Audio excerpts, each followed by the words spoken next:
Virgo.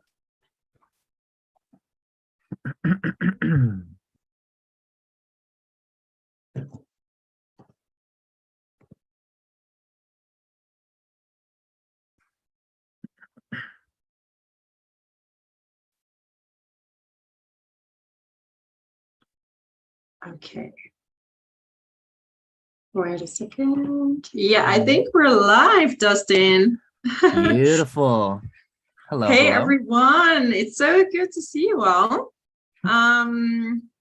We're just gonna wait a little bit till some people are joining the live chat. Yeah, I hope Beautiful. everybody's doing okay with the upcoming eclipses. Nice to see you, folks. Me and Michelle were just talking about how the eclipses can bring such a sort of excitable energy. I feel like things are melting in my life and things are crystallizing left and right. I believe that we are in a south node eclipse because the sun and moon are in the coming into the sign of Scorpio, and that's where the south node would be.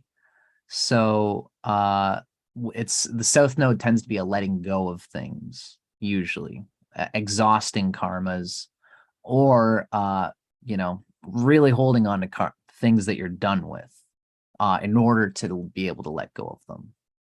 Absolutely. I've been having both types of experiences in my life lately. Yeah, I mean, you're also a Scorpio sun, so for you, this is gonna be having a major effect. And I'm a Scorpio rising and moon, so we're definitely both got a lot of already Scorpio. the effects. No kidding. And we both got Pluto there too. So there's probably some old junk that we're both letting go of in order to see what the root desire of whatever we're letting go of was originally for. Pluto can tend to be like that, especially because the opposite of Pluto's integration point is the seventh house from Pluto, which would be Taurus for us, because we have Pluto and Scorpio. And that's where the north node is right now. So it's also pulling us towards things that we've been probably waiting to develop on in this soul, in this life, possibly for lifetimes.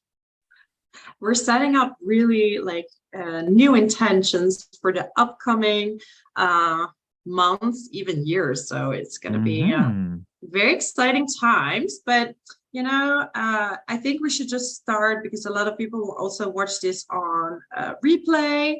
Sure. But for everyone who checked in, today we're going to talk about, let me see if I can I think I'm in a different account. So I want to see. That's okay, Michelle. I always love doing this stuff live. It's kind of a fun, excitable energy. I know. So yeah, we're gonna talk today about the forecast up to 2028, 2029, because we're gonna have a lot of shifts. And Dustin here, he has prepared a presentation which is going to explain a lot about these placements. And I mean, Dustin has been doing astrology for about 8 years. So he has a lot of knowledge and experience. And I'm super grateful that you're coming on my channel to share your experience with everyone. Thank you, so Michelle. he does tropical Vedic astrology for people who don't know. So he's looking at it from a different perspective, but the transits we're going to check right now are going to be in the same sign. So there's no confusion there. Yeah, thanks, Michelle. I often like to say that a lot of Vedic people, they're sidereal, which means they'll turn the dial back 23 degrees. So I'm a Scorpio, and a lot of Vedic people say I'm a Libra. I'm a tropical Vedic astrologer. So I'm still a Scorpio, just like you. Your followers know that you're a Scorpio as well. We follow the same measurements. I just apply Vedic philosophy to interpreting those measurements.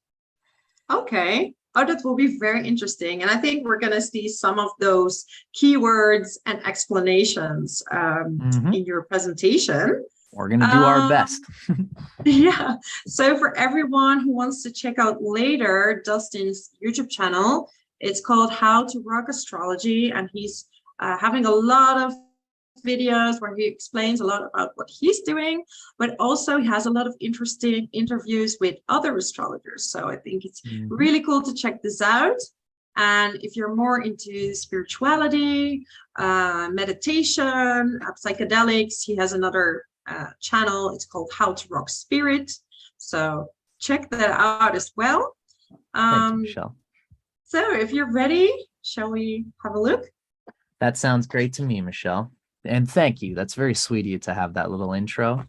For everybody watching, if you have been digging what Michelle is doing, me and Michelle did an interview on my channel probably this year at some point, I think. Either this year or the last one. And wouldn't it be around the last eclipse? That would have been really funny. I wouldn't be surprised if it was. Isn't that kind of interesting? And it would have been a Taurus eclipse too. So you and me are just kind of vibing with the eclipse energy, which I love. Eclipse I think energy. It's probably the North Node in the 7th house, right? Like business partnerships. True. I think that would make a lot of sense. Cool, dude. And I'm very glad to have connected with you in all these regards, Michelle, because I love what you're doing here on YouTube. Oh, thank you. My pleasure. So today I've got this presentation. I would call it what I've stretched this out to.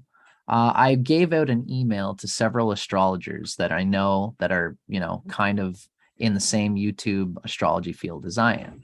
And it was I gave a little glimpse of this presentation that I want to do. And it is talking about the significant planetary forecasts that are happening in 2025, 2026, 2027, and 2028. As I've been researching, I've come to what I see as being a very long cycle of things happening. It's really mostly involves the dance between Pluto and Neptune. So if anybody's interested in this sort of thing, I often do natal readings on my channel, and I know you do too. But you also do transit readings. And when you talk about transit readings, you're not talking about someone specific chart, you're talking about collective things. So it's really a different type of conversation, because we're talking about the planets and the signs, but we're also talking about the angles between planets. And that is, especially for the outer planets, I'm going to be talking about a cycle that I've caught onto, which I think is a 600-year cycle, basically. And what it is, it's Pluto and Neptune coming conjunct. Yeah. What I've noticed is that Pluto and Neptune recently came conjunct in about 1890. Yeah. And that was around the time that Hitler was born. That was around the time that Paramahansa Yogananda was born. There was lots of guys born around this time that changed and shifted the landscape of history. And I think it was partly because Pluto and Neptune were in Gemini, conjunct. Now, the last time Pluto and Neptune came together, it was about 500 years ago from that point. And it was also in the sign of Gemini that they came together. So this was around 1490. And it was around this time that Christopher Columbus came and sailed to the New World in America. So for me, I've been looking at these historical correlations with the patterns of Pluto and Neptune.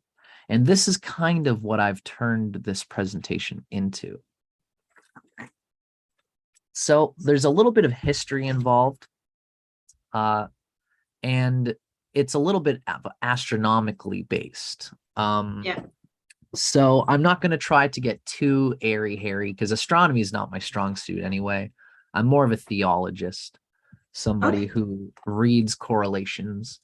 And we have to say this caveat, because lots of people get into astrology and they can fall into this mistake. Okay. I'm playing in this area. This is why I want to say this.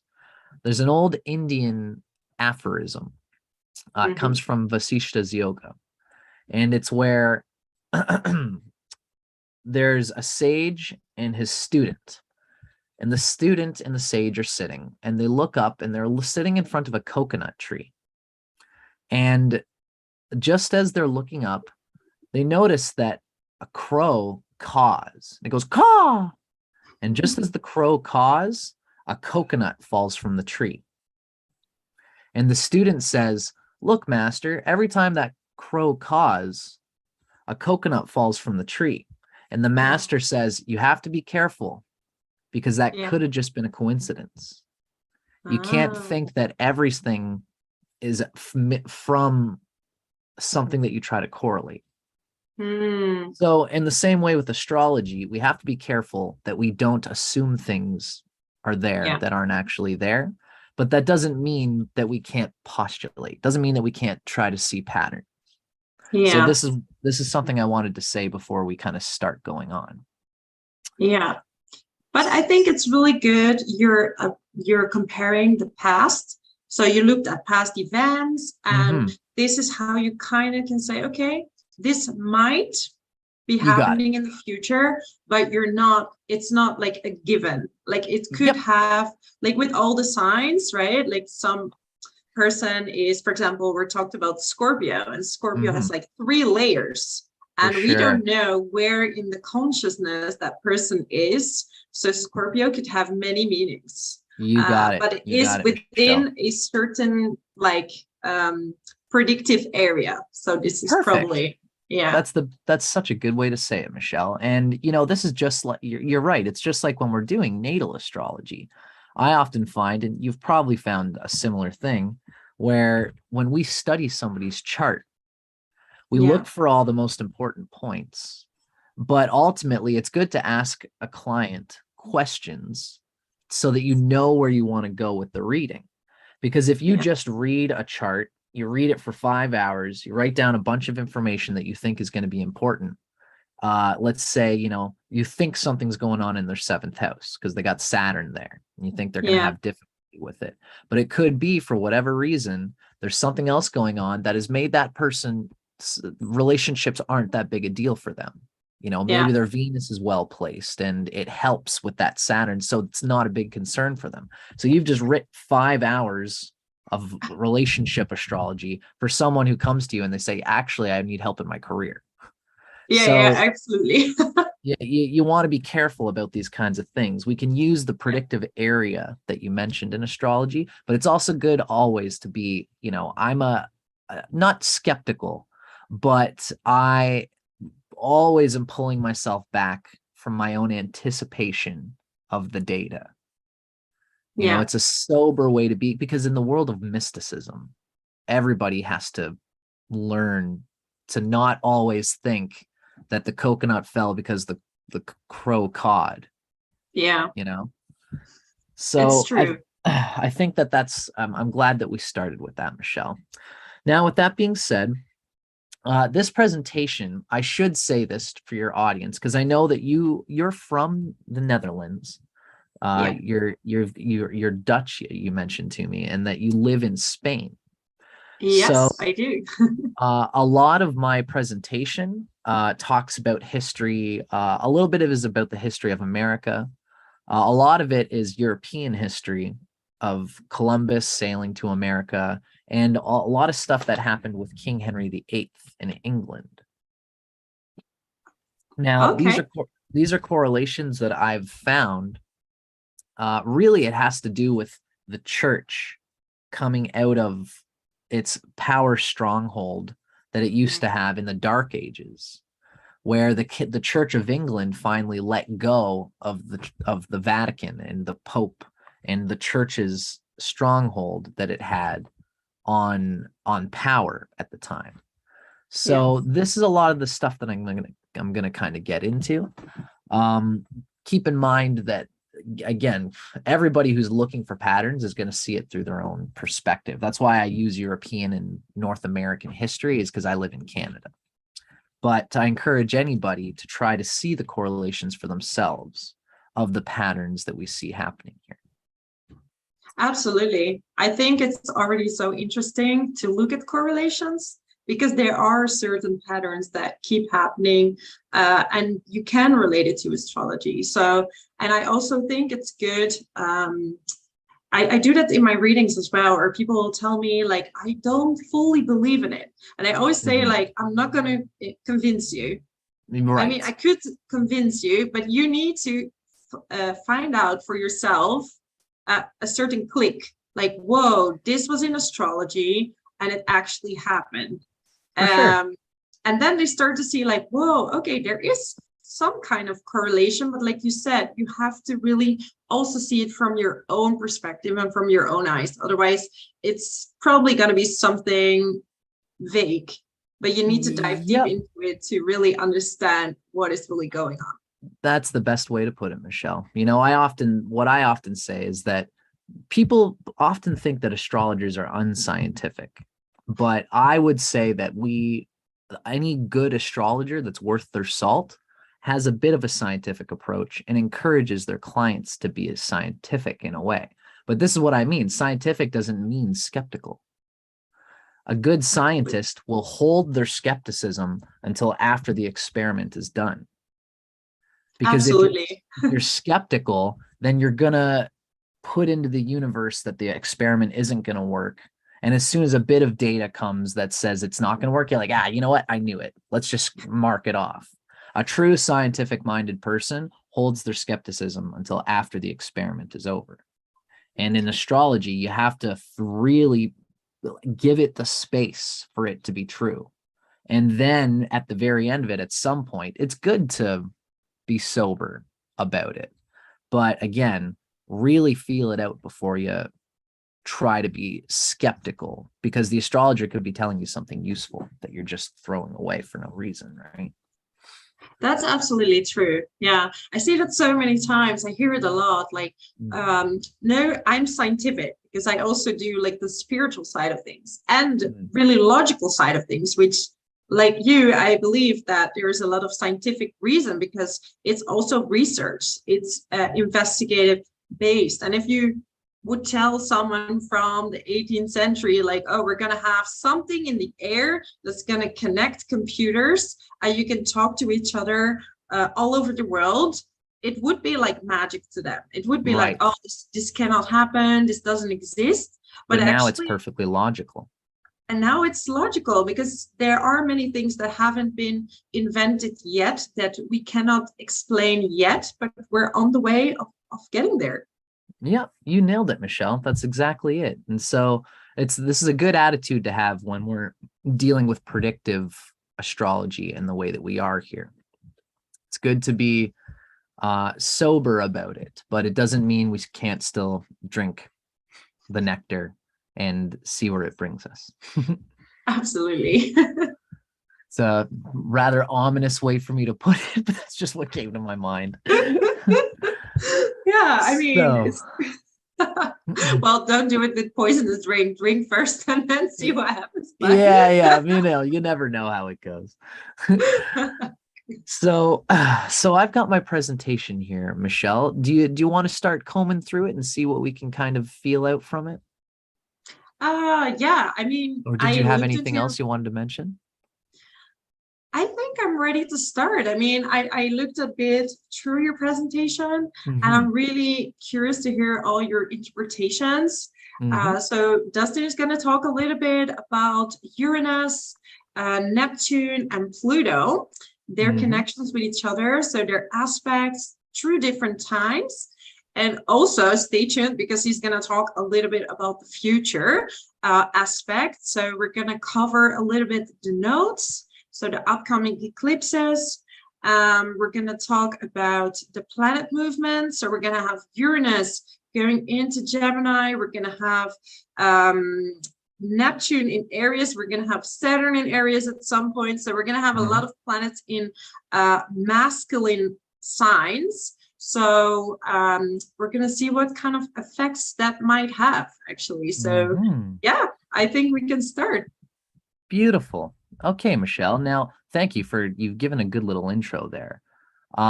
You know, I think that really what I've been trying to base this whole presentation on is giving there's the short-term view, which is what's happening between now and about 2028, because there's a lot being squashed in there. A lot of people are talking about this as being an important time. And I seem to be feeling the reverberations that people are speaking to. And I'm just doing my part here to try to add my bid as to where this is all coming from. Yeah. One of the important ones that you've mentioned certainly is that all of the outer planets, Pluto, Neptune, and Uranus, are all coming into masculine signs at the same time around 2025.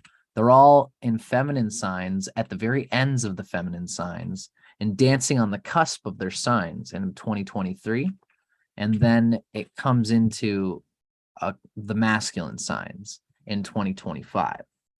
And what we're eventually going to talk about is that in 2028, we're going to see that the north nodes in 2025, the north node is in Pisces. In 2026, it's in Pisces.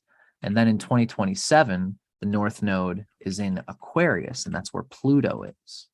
Same thing with 2028. The north node appearing and is always going to be where the eclipse is, mind you. Eclipses happen in the signs that the nodes are in. So that's why the eclipses happen twice a year. And the lunar eclipse also generally happens twice a year as well. The eclipses aren't always exact. Sometimes it's a partial solar eclipse. But when the north node is transiting an outer planet, there's always guaranteed to be some kind of intense activity. In particular is when the north nodes are opening up the energies of Pluto is something that I've been really wanting to speak to as these a predictor of big historical shifts in time. Yeah. Now, as you and I know, Pluto can have a really big effect. Like we have a strong Pluto in our natal chart, and Pluto is not that big of a planet, but it has a huge effect on many things. That's right. And I'm a classical evolutionary astrologer in a lot of ways. And I think that there's a reason why, you know, in the 60s and 70s, Pluto was starting to be talked about in a very profound and pronounced way. And they were aware in the 60s and 70s of the other asteroids. They were aware of Chiron. They're aware of Aries. They were aware of the other phenomenon in the sky. But for some reason, astrologers of the 60s and 70s, like Isabel M. Hickey, Stephen Arroyo, Carl Jung, I believe even, who was like from before, I believe Carl Jung talked about Pluto. In any case, they all talked about Uranus, Neptune, and Pluto. And, you know, as you'll see here, I talk a little bit about how some Vedic people correlate Uranus, Neptune, and Pluto with the Hindu Trinity. It's Brahma, Vishnu, and Shiva. So there's a lot to be said there. And really what I want to point to is how the nodes are going to open up the energy of Pluto. In particular, what I've been pointing out is that there are big historical shifts that happen when the nodes affect Pluto while Pluto is in Capricorn and Aquarius. And do you think that this North Node or in Aquarius also has something to do with this whole age of Aquarius that people are talking about? Good question. The thing is that what they say about the age of Aquarius is that it's a 2,000-year phenomenon, which means, you know, Pluto only takes 250 years to go around the zodiac. So we can't necessarily say that Pluto coming into Aquarius is the marker for the age of Aquarius, because the age of Aquarius is a whole different thing. But things in astrology pile up with resonance. So whether it's hard to say whether we're even in the age of Aquarius, it's a wishy-washy topic so far as I'm concerned, as again, somebody who's very pretty bare bones about how I convey astrology. But I'm open to the idea, And from what I can tell, some people say that the age of Aquarius has kind of happened. Like you can really see the technology that's ramped up since the dark ages. We are in such a different place, even from the last 100 years. Technology has advanced and ramped up to a place that, you know, novelty has increased exponentially, as Terence McKenna would put it. Yes. So we're at this point where Terence McKenna talks about how, you know, 200 years ago, society was a certain way. And then, you know, it only took 100 years for society's technology to double. And then it only took 50 years for society's technology to double. And then it only took 20 years for society's technology to double. It's like ramping up in this way. And so that's why people talk about the age of Aquarius outside of the astrology of it. But I do believe that we have an Aquarian thing happening. And if the Aquarian age is happening right now, Pluto in Aquarius is resonating with that age, which means there's a double emphasis of Aquarian things happening while any outer planet is moving through it. So for everyone who's watching, when can we expect Pluto to enter Aquarius? Because it's going to be quite soon. Yeah, I think that Pluto is entering Aquarius. It's going to be dancing on the cusp of Capricorn and Aquarius. And it's going to be moving into Aquarius around 2025, 2026, kind of more officially. I think it's going to be tapping on its door in 2024. But it's going to go retrograde a little bit, as it always does, before it finally goes through and stays through. And I believe that's going to be around 2025, 2026. It's going to be really interesting times. But I believe you also kind of saw the aspects between Neptune and Pluto, right? Like how that went over the years. Do you want to? I would love to. I would love to start rolling that, Michelle, and thank you for asking. So this is the presentation that I've created. I've schemed it up to be pretty long, so I don't want to be too long-winded. I'm going to try to see if I can keep it concise. And if anybody's interested, me and other astrologers have fleshed this out. I did it with a guy named Philip Daniel Miles. Me and him did a 2.5-hour episode that's going to be coming out soon. So you can check that out on my channel because I've got this at different lengths of time. And the longer we're at it, the more time we spend going through it. But 2.5 hours is a lot even for me. So let's see if we can keep it concise for Michelle's channel here. And Michelle, as usual, keep it like another hour, but I also tend to talk a lot. Cool. So let's go by feel. Yeah, for sure. We'll go by feel on it. Okay? I'm used to long conversations. Yes. And you can feel free to let me know if at any point what you're feeling, and if you can feel free to say anything as I go along. Perfect. So, we've already discussed kind of the material that's happening.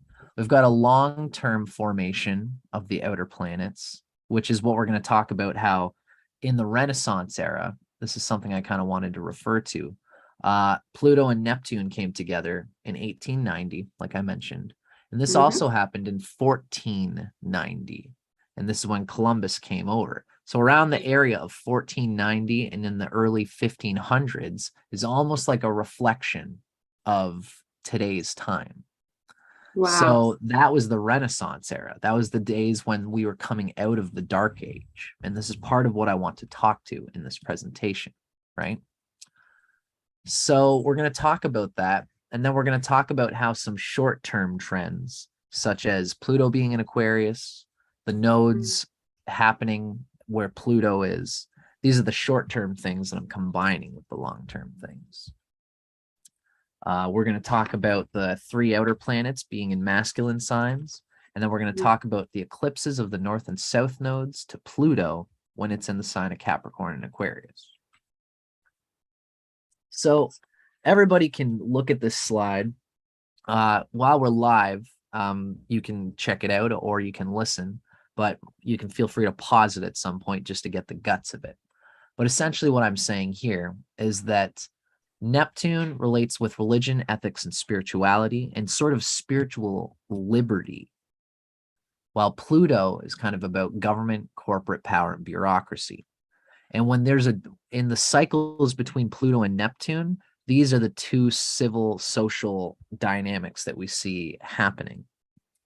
So really, this kind of goes to say that, Neptune, when it is getting involved with Pluto, or when it's having interactions with Pluto, as we're going to see in this video, there are social societal shifts that happen where the individual capacity of Neptune in the individual, the spiritual heart desire to express the truth of spirit inside the self. Sometimes Neptune can be very sacrificial. Yeah. I often, at some ways, there's many ways to convey this. The Vedic people say that Uranus is like Brahma, Neptune is like Vishnu, the sustainer, and then Pluto is like Shiva, the destroyer. And the destroyer at some levels is the purest level of spirit beyond ego. Neptune is when you align the ego with the spirit. And then Brahma is having your head conked to make you realize that you've got to do that. Uranus is the one that sparks the feeling that there's more to life than just the material world, just having sex and eating food and developing a golden coffin to go to sleep in when you die. Uranus is the one that gives you the sense of that. Neptune is the one that brings you into alignment with the possibility that you can still live the material world, but abide by the eternal flickering of your spirit that was here and existed before you incarnated. So it's almost like these planets in aspect together could bring some kind of spiritual development, spiritual growth. You got it. Kind of what I'm getting from the story. And I really like that you call Pluto also the destroyer of ego, because I hear so many bad stories about Pluto. Like it's really that it's all about darkness, but actually I like your interpretation that it's actually trying to destroy the ego, so you can actually raise above the struggles that it your causes. ego. For sure. And all of the planets in Vedic astrology, the word for planet that we use, planet is an astronomical word. It loses the poetry that Vedic Sanskrit talks about, but that's cool. It's the Western way is more of that scientific thing. The Vedic people call it a graha. And the word graha, it means a grasper, a seizer. It's something that grasps your energy into a certain form. Now, we are all the pure awareness of Vishnu. We are pure Buddha, Shiva, beyond all the astral karma. But we still have our astral karma for a body. And the Shiva inside of us all still has to move through our body. So when we think of Pluto, it can bring these difficulties. It can bring this, because it's the furthest planet from the sun, it crystallizes. But it's the crystallization. It's kind of like, if you go without water for a long time, when you drink that water, it's the most delicious water you've ever drank. It's because you went for a long time without it. Pluto, you crystallize on a certain, because it's the furthest planet from the sun, the aspects of Pluto that relate to ourselves are the most deeply crystallized shell of karma that we survive through. It's something we just don't take, we take it for granted. Wherever it is in our chart, we take it for granted as being something that's a part of us. And when that shell breaks somewhere along the line in life, because it has aspects to it and things cause it to get knocked, we are allowed to see what we really are beyond. And this is why it creates difficulty, because we're so used to that one layer of ourself that we've never thought about. This is why it can have implications of Kundalini. It has implications of the deepest parts of the root chakra involved with the higher chakras. I digress. So you are right to say, Michelle, that when Neptune and Pluto have something going on in their cycles in the collective, we're talking about huge centuries long shifts that happen between Neptune and Pluto.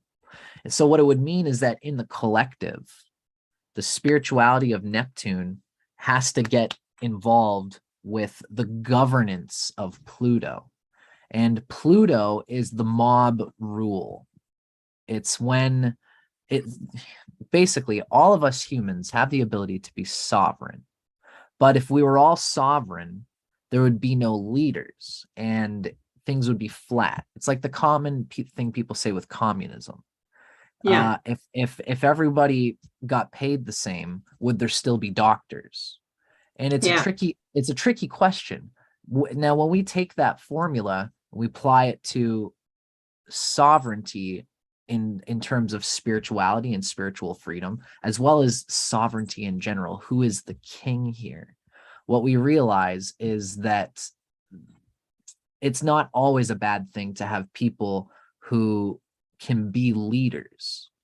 Yeah. And this is the tricky thing that happens with Pluto and Neptune is that things are power is siphoning from hierarchy down to the sovereign level. And this is a good thing. This is what I've been trying to talk about on my channel.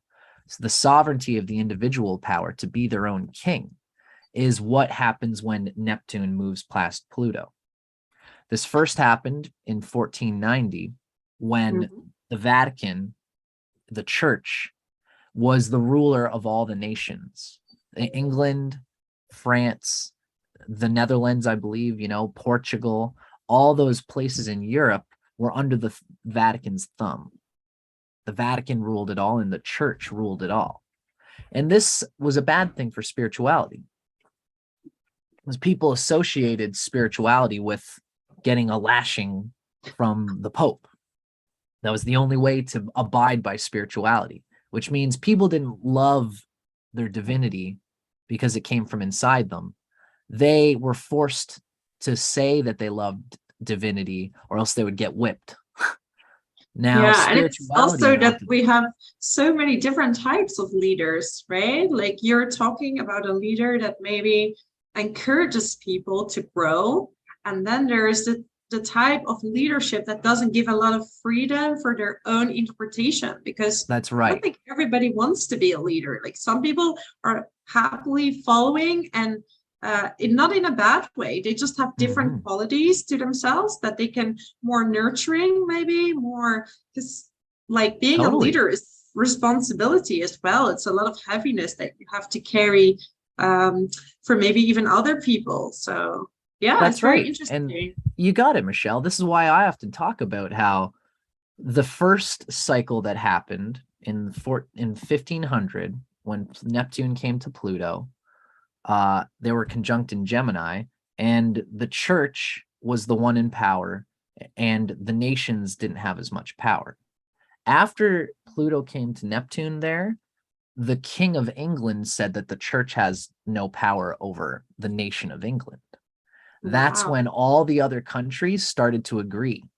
The one centralized power is not as important as the nations having power. Now, fast forward 500 years later to 1890, Pluto and Neptune came together again. And the same thing is happening now, where the nations used to be the nations were the new king ever since King Henry VIII. The nations and the governments have been the king.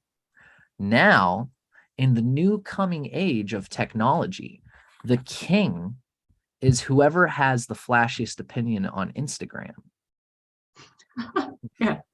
That is who is ruling the roost. The best marketing campaign. Well, it's true, but also people like you and I, Michelle, we come on YouTube and we talk about our opinions and we're earnest. We're not trying to, put any wool over anybody's eyes. We're just excited to talk about astrology, and we have a certain personality that attracts certain people.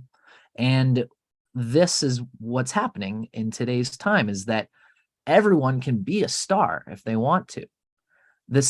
People complain about it. I'm in the music industry. I'm a musician. I've even gotten into the world of acting a little bit.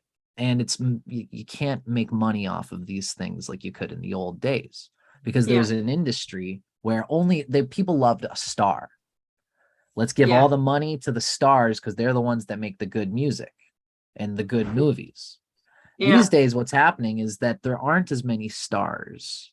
Or I should say, this is what I should say, is that there aren't as many bright stars, because everyone with an iPhone can become their own star in their own way.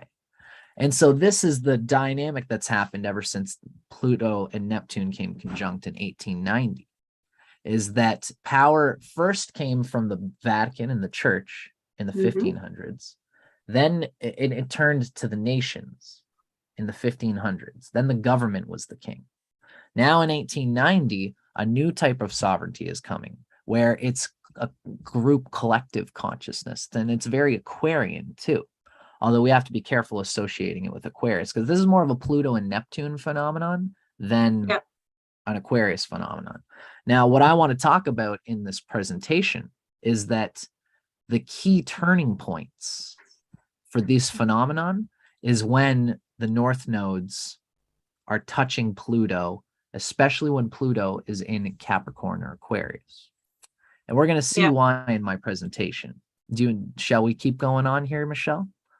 Yeah, no, I think it's super interesting. Like, I really understand what you're saying, because we have the planet of power together with the planet of spirituality and liberty, creativity. So you can be your own creative leader in a way. Right. And this is growing with the years. Now with the internet, it is even more prominent, because like you said, you can just spread your own beliefs. Like, people starting to have their own beliefs now as well. Like, they're not necessarily following a religion anymore, but they're starting to bring forward their own beliefs, and they're finding their own groups of people. So it's not a force towards one religion. It's more like you're free to believe what suits you in a way. That's definitely true. And what's funny is that, in the world of spirituality, what's tricky is that I often, some people correlate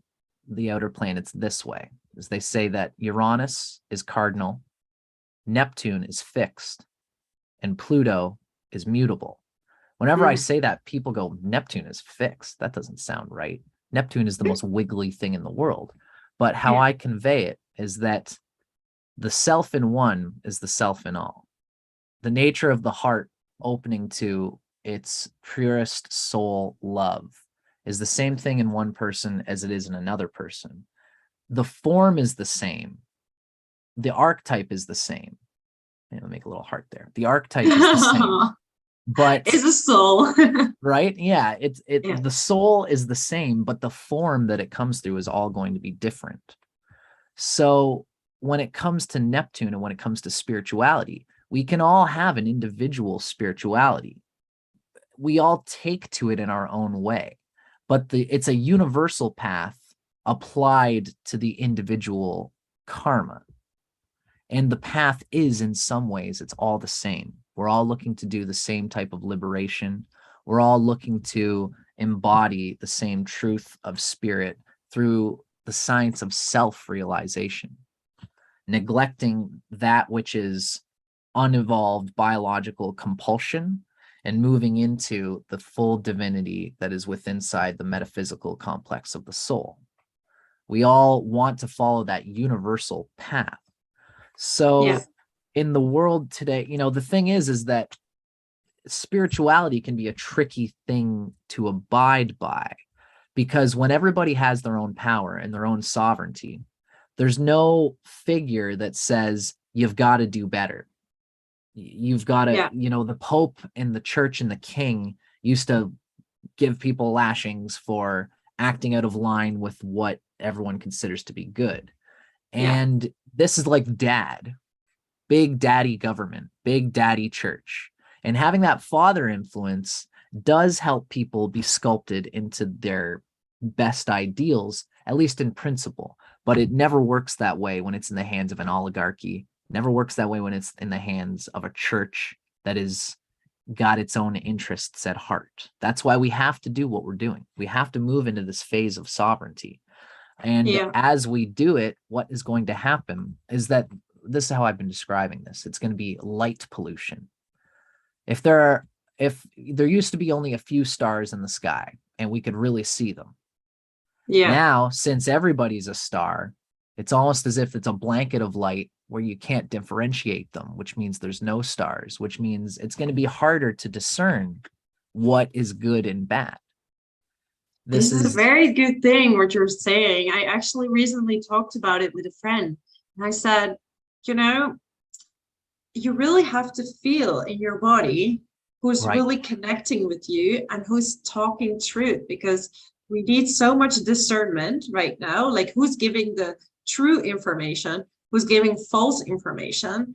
We have media, everybody's talking, everybody, but people are like, I work, for example, in an industry where I pay for articles, like, so I know that some articles are just written for advertisement, and then there's people, you know, like everybody for sure wants to share their opinions and make it seem like that opinion is truth, but some people might believe in that. So there is a really need to be there's almost like a division, right, between light and dark. Like some people out there to spread information for the light, and other people for the dark. So do you think that has to do with this aspect? Totally. Oh, absolutely, Michelle, you nailed it. And we all have to, what you said is a good one, is that you have to listen to your body, because Tantra tells us that our bodies are more intelligent than we realized. Sometimes there are sensations in the body that can distract you. This is why I think yoga is important, is doing things like breath work, where you bring your breath up to the top of your head and you bring your breath energy to the top of your head. You hold it there and your body says, I want to let go of the breath. I want to breathe. But you say, no, I am in control of the flow of my energy. You hold it and then you let it go, bring it down to the bottom. You hold it at the bottom and then you bring it back up. Doing things like this burns into our brain that we are the arbiters of the reactions of our body and our energy to the world around us.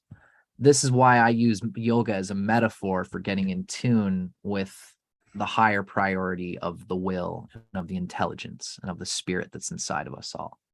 So that's a good point when you say listening to your body, is eventually, if you practice with your body, it gains the intelligence that's the evolutionary intelligence that's inside of us all. But yoga means union. It has to get in tune with us and we have to get in tune with the body. So this is all important stuff in the coming age of information being dealt with and sovereignty of the individual, where everybody has an opinion, everybody is the king, which means we have to be very discerning in how we regard social concourse and morals and economy and politics and all these things, because things can get swayed in a funny way these days. And I think that's what's causing a lot of people to get out of their body, into their heads, overthinking. I mean, I'm Virgo, so I overthink. It's part of my life. And luckily, like you, I'm doing meditation and yoga to really feel in my body, but it takes a lot of practice. And with all the information all day, like, we're not really built for this amount of information, like reading, we're listening. There's so many incentives, you say, like coming at you. So you can be so overwhelmed. So when you're maybe in a lower vibe, you can pick up information that you feel is true. Well, actually, it's just your brain is overworked and doesn't know how to think anymore. Yeah, it can confirm its own bias too. When you're really stressed out, or if you got a heavy sexual appetite and you go to a mosque or a temple and you try to find spirituality, what might happen is that you just feel like the only way that I'm going to ever feel good again is if I go and have sex with this really beautiful person. And your body's compulsion will cause you to think differently than what your fullest intelligence can tell you. That's why we talk about the chakras. We have to get all of our chakras in a line so that we don't neglect the compulsion to have sex. We harmonize it. We don't neglect the compulsion to eat delicious food that is nourishing. We harmonize it. We don't neglect our desire to feel heard. You know, everybody feels like it's an ego trip to feel like you want to be heard. You're standing with a bunch of people and you want to talk, and everyone has to have the space to talk and to be heard. And that's how it ought to be. That's healthy. You know, Yeah. it's not unhealthy to like the sound of your own voice, unless some people, I know I'm a Leo rising, so maybe I'm just defending myself.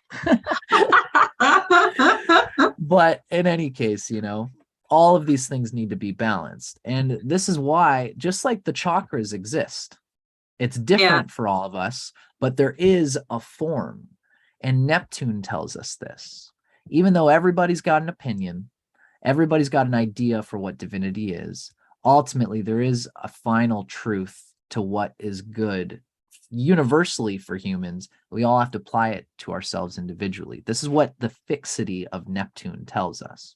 And when we apply ourselves to it, the material behaviors dissolve, but the spirit becomes fixed. This is why we say that Neptune relates with the fixed modality, because everyone says, like, Neptune's so wiggly, how can it be fixed? When you get in a Neptune conjunct, when Neptune is transiting your moon, everything melts. But what I often say is that it's the material behaviors that melt. And after that melting, all that's left is the fixed truth of what the moon means to your spirit. Absolutely. But it has always meant. Like what I see with Neptune as well is that because Neptune is very often related as well to addictions, and it's more like someone wants to feel this union with spirit or God, and then they starting because they're a little bit out of body, which you said is fixed in your body, but when you're not connected to it, you want to feel and look for it, and most likely this is when you want to grasp for some addiction to make you feel this euphoric feeling that you know is there. Like our body knows that somehow we can have this experience, and then you're starting to look for it outside of your body. And Neptune actually is saying, no, it's in your body. Right. That's why these spiritual experiences and the third eye and the visions, it comes from Neptune, but from within. If you're looking at it from the outside, this is where there's confusion, addiction, but actually it's all here already. Right. And it's fixed when you let go of the abysmal need for sensation. You start to look within at the abundance and calmness and intelligence that's within you, where you start to, instead of trying to sleep with 100 women that mean nothing to you, you sleep with one or a few people who have a quality, who do mean something to you. Polyamory is a thing. That's why I say some people will end up with more than just one person, or some people will end up with no people, or some people, I'm bisexual too. You know, instead of being with 100 partners, you find a quality of conscious connection to someone with a heart bind that actually means something. That's when you start looking within and not for variety and novelty outside of yourself. Exactly. And when we're good in our own body,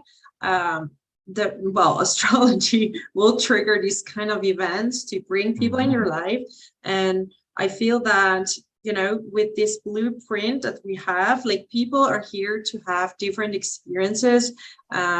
Like you found your experience, what works for you. And I think different people have different experiences. And what I see, it's very often very judged. People feel super judged, you know, even in my readings, they come and I look at their chart and I'm like, yeah, but you're supposed to have this experience, and you feel that within you, but it's like, the outer world is telling you to behave different, to be different. So maybe also this aspect is triggering people more into their own experience. Like, what are you here to experience? Is like, if you want to be asexual, that's okay too. Like, that's what your body, if you're in full alignment, what your body is telling you, it's going to be that. Or maybe you want to experience being in solitude, or maybe you want to experience, you know, everybody has their own experience. And I think, you know, we're trying to find ways now, what is overly sensitive nowadays, and Yeah, what is actually meant to be your experience. Because I think too much looking outside is yeah, and I think astrology can portray this really well. Like, what is your for sure. blueprint? What are you For here to sure. do? And yeah, Very so good, Michelle. You know, a lot of times people are compelled to get away from the very thing that they most want. It's just yeah, humans are just funny this way, you know? So this is why, you know, as I've been talking about this presentation with people, I think that Neptune coming into Pluto in these stages really shows this sovereignty and spiritual liberty coming from the place of the church to the nation in 1890. And then nowadays it's moving towards the sovereignty of the individual, for better or worse, but it is happening for a reason. You know, yeah, we as astrologers can see how the planets are evolving in ways and revolving in ways that bring us closer to the central heart of what humanity is. That's why I'm optimistic about everything that's going on here. But sometimes we got to experience growing pains where it feels difficult to get out of what you've been used to being. But this is exactly what the doctrine of Neptune and Pluto teaches us. Pluto is Minerva. Minerva was the Persephone who went to Hades in the underworld, and because of the grossness and the heavy gravity of the underworld, became the beautiful flower of spring, Minerva of the soul. So now what I'd like to do, Michelle, is I'd like to start digging through a bit more of my presentation here. What do you think of that? yeah, I'm ready. Perfect. I think it's been already really interesting, so I'm curious to Awesome. see. I'm so glad to hear that. I love this presentation that I've made, if I might toot my own horn here. Now, this is what this is all about. Everything we've just described here is described on Yeah, this page. And now what I wanted to say is that the gate through which Plutonian transformation occurs in the collective material world infrastructures and framework is when the eclipses of the north and south node happen where Pluto is. And in particular, it's when Pluto is in Capricorn and Aquarius, because these are the gates of Saturn. And I'm going to talk about that as trend number 3. So we see 3 trends happening. I've already talked about trend number 1, and this is when Neptune laps Pluto every 500 years. Neptune comes in the 12th house from Pluto, and then it passes Pluto, then it goes into the 2nd house from Pluto, and then it's a sextile from Pluto, etc. Now, this one is something, this is trend number 2, and I'm just going to kind of explain this quickly. okay. Basically, Pluto has a 250-year cycle. It goes around the zodiac. It takes 250 years. Now, around the same point in this cycle, every time it comes around, there's a point, people don't realize this, and I'm going to show a diagram in just a moment. Pluto has a weird orbit, and I'm going to explain it this way, okay? All the other planets are 2-dimensional. They all go on a 2-dimensional circle. Pluto's elliptical orbit is like this. All the other planets are straight, but Pluto comes at an angle. And because of this angle, Pluto actually comes closer to Neptune, closer to the sun than Neptune for a period of about 30 years. Wow. And this happens once every 250 years, and it happens when Pluto is in the same sign. Pluto's orbit is fixed, and it's usually when Pluto goes around from Virgo till about I think it's I'm going to look at my presentation because but this is the point that I'm making here, and I believe I've got it on this page. So trend number 1 is Neptune passing Pluto. Happens every 500 years. Now 500 is an interesting number because that's twice the Pluto cycle. Pluto takes 248 years to go around the sun. And at the certain point, every cycle of Pluto, in a certain part of Pluto's cycle, Pluto comes closer to the sun than Neptune. And we're going to see what this means. It's from when Pluto is approximately at the end of Libra and then comes into the beginning of Sagittarius, which is technically 20 years. But there's a larger looming period where it's almost like stationary and then retrograde and then stationary and then direct again. It's kind of the same thing where Pluto, when it comes closer to the sun, Neptune appears to be going slower than Pluto for about 20 years, but then it has to catch up. And the whole time that that's happening, that's like about 40 or 50 years in total. Okay. So astronomically, it's a bit dense to explain, but this little picture will give us a little bit of a glimpse of what I'm talking about. We can see that all the other planets are two-dimensional, and Pluto here, Pluto has a weird side-angled orbit. It's like a parallel. Right? And it's this that allows Pluto to get into the orbit of Neptune and get closer to the sun than Neptune is. So let's take a little bit of a look at what this looks like. Okay. We can see in 1840 that Neptune was in the 11th house from Pluto. In 1870, Neptune was in the 12th house from Pluto. In 1882, Neptune was within 10 degrees of Pluto in the sign of Taurus. We can see there's some important people that were born around this time already. Aleister Crowley and Carl Jung and Ramana Maharshi. These people all had Pluto and Neptune in Taurus. Now, it wasn't an exact conjunction because these guys were both born in 1875. So Pluto was at the end of Taurus and Neptune was at the beginning of Taurus. But they are still coming through the same dispositor, Venus. The Vedic people are very big on when two planets are in the same sign, it's still considered a conjunction. It's just a stronger conjunction when they're within 10 degrees of orb. So by 1882, Neptune was within 10 degrees of orb of Pluto. And then by 1891, Neptune conjuncted Pluto in the sign of Gemini. This is when Hitler and Mao Zedong were born. As well, Yogananda is the more bright side of this changing paradigm. And even Krishnamacharya. Krishnamacharya was a yoga teacher who taught BKS Iyengar as well as Patabi Jua. So Yogananda also was a big important part of yoga coming to the West. And of course, I consider that yoga and the science of self-realization, like what we've been talking about with the energy coming up and then coming back down and getting in tune with the difference between compulsion and divine intelligence. This is what yoga really is. And yoga goes beyond the Indian culture that birthed it. So that's why the fact that these gentlemen came from the East and tried to bring this consciousness to the West, it's no coincidence, I think, that they were born in the time of 1891 when Neptune was conjuncting Pluto.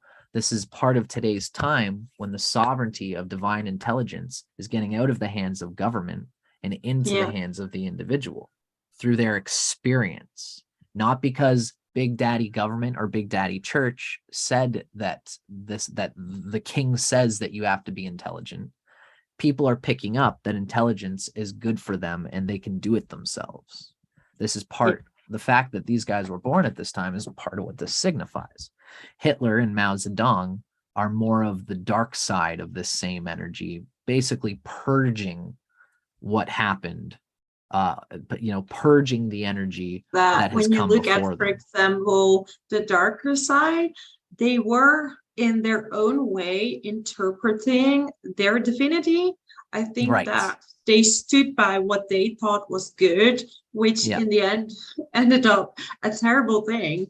But I think in their mind, like sometimes I'm trying to imagine what went through, but this makes sense with Pluto and Neptune, that they were Michelle, thinking that that was a spiritual thing to do because they literally thought that other people were the enemy and conflicting with spirituality, which was not the case, but that could be the delusion that could happen between Pluto and Neptune.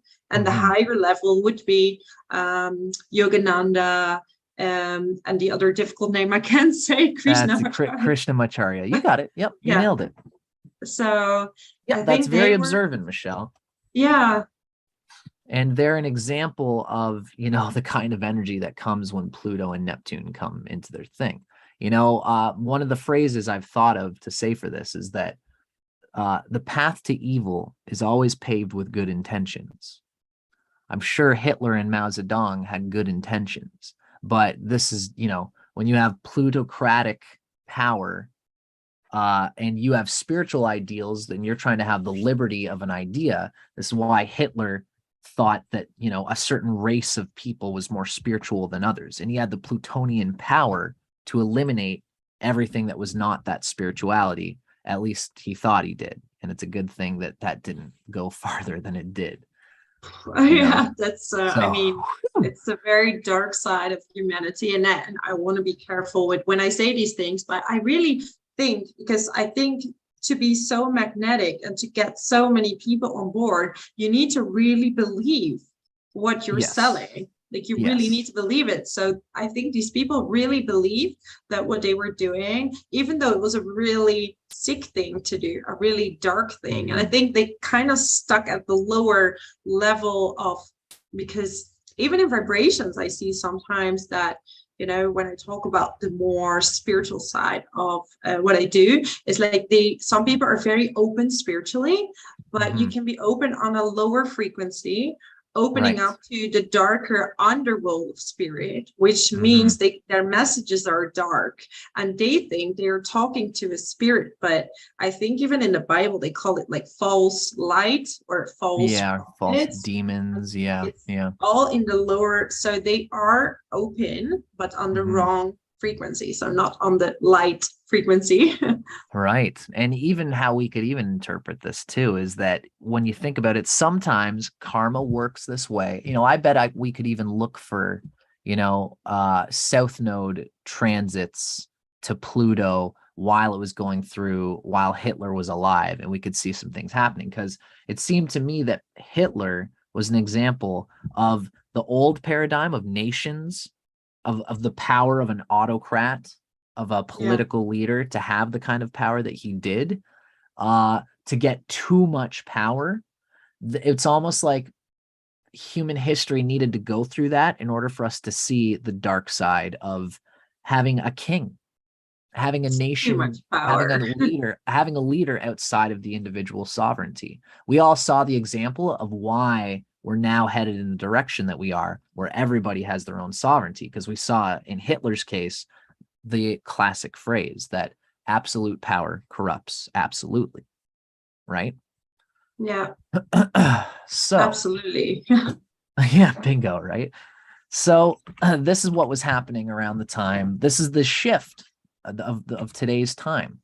Now in 1915, Pluto is in the second sign from Neptune was in the second sign from Pluto. It's 30 degrees apart. And then in 1954, Neptune came exactly sextile Pluto, 60 degrees apart. Now from here, we can see what happens is that, we notice that we can see Neptune is going faster than Pluto, and it goes past Pluto right up to this point. Then what happens is it gets stuck. Neptune appears to not be going faster than Pluto. In 1954, they're 60 degrees apart. Now, what happens is that in 1958, they change signs. Then in 1972, they go forward in their signs again, but they don't move from their sextile. Then in 1985, Pluto and Scorpio with Neptune and Capricorn, they don't move from the sextile. 1999, they still haven't moved from the sextile. And so by 2005, Neptune, what happened is that in 2005, Pluto came away from being close to the sun. Yeah. So now from Earth's perspective, Neptune is now going faster again. Right? So now in 2012, Neptune is starting to catch up with the sextile. Because what actually happened is in 1958, let's say, this is how I've been explaining this, okay? Let's say in 1958, Pluto was at 8 degrees of Virgo and Neptune was at 8 degrees of Scorpio.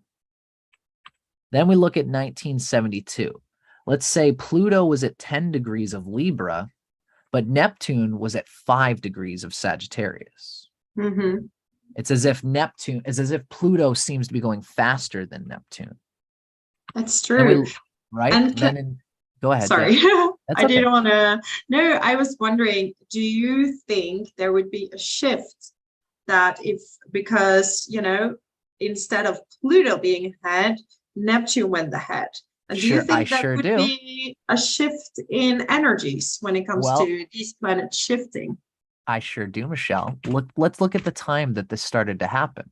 It was in 1958 that they came into this lockstep.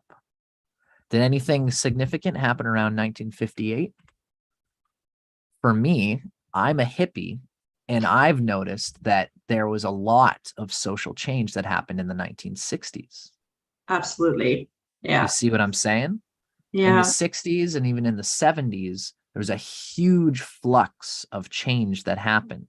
Now, really, technically, this ended around 1980, where the Pluto started to leave this orbit. But there was still a long period where Pluto and Neptune were kind of in the same orbit. It was around 1999 and even into 2005 that Neptune actually was appearing to go faster than Pluto from Earth's perspective.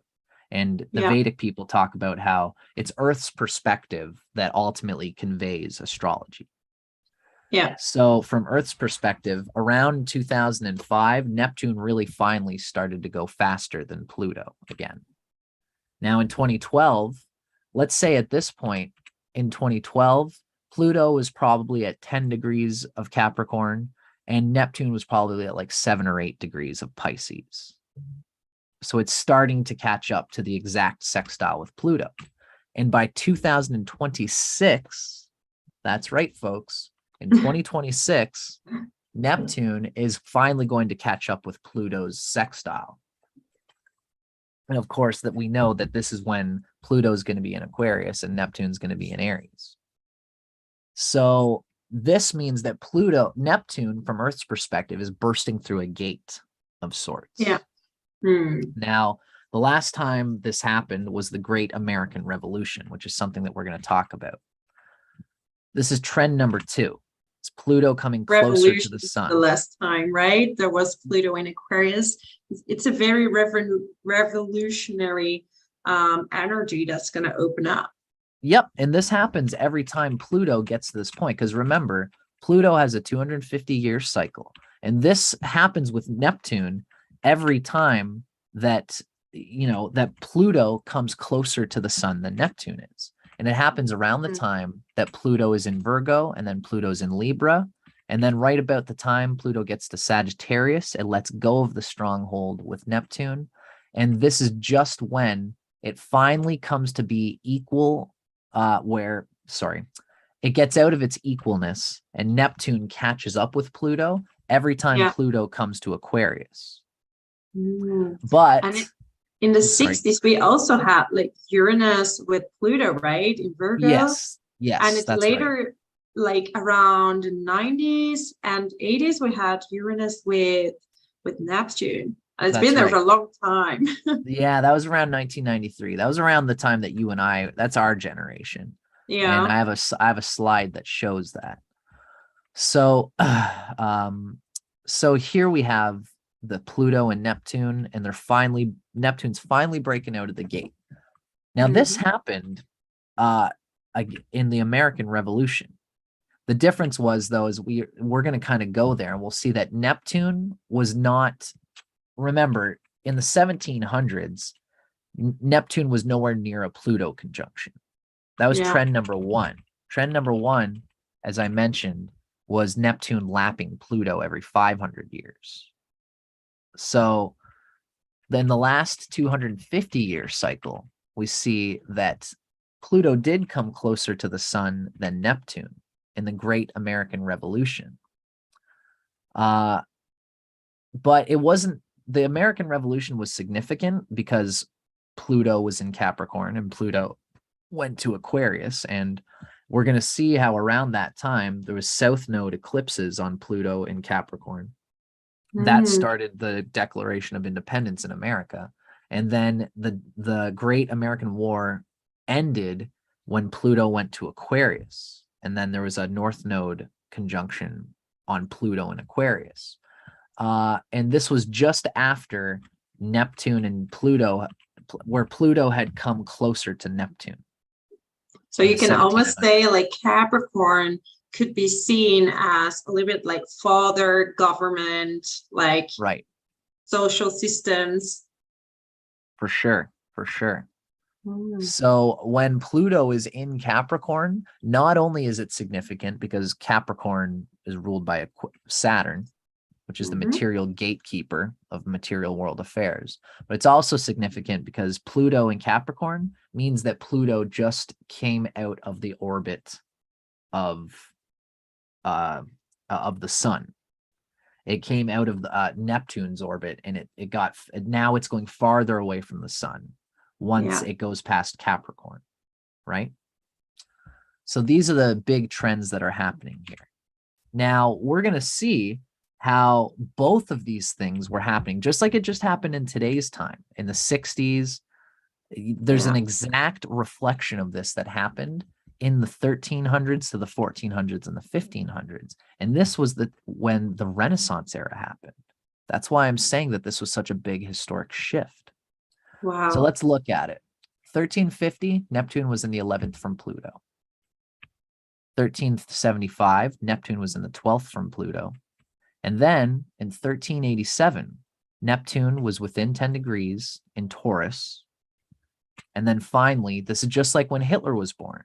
In 1399, Neptune conjuncts Pluto in the sign of Gemini, right? It's 500 years before, right? We noticed 1890, that's when Hitler was born and Yogananda was born. 500 years before that, this is the same cycle, right? So now, it's important to say that the Renaissance era started around 1400 AD to 1600.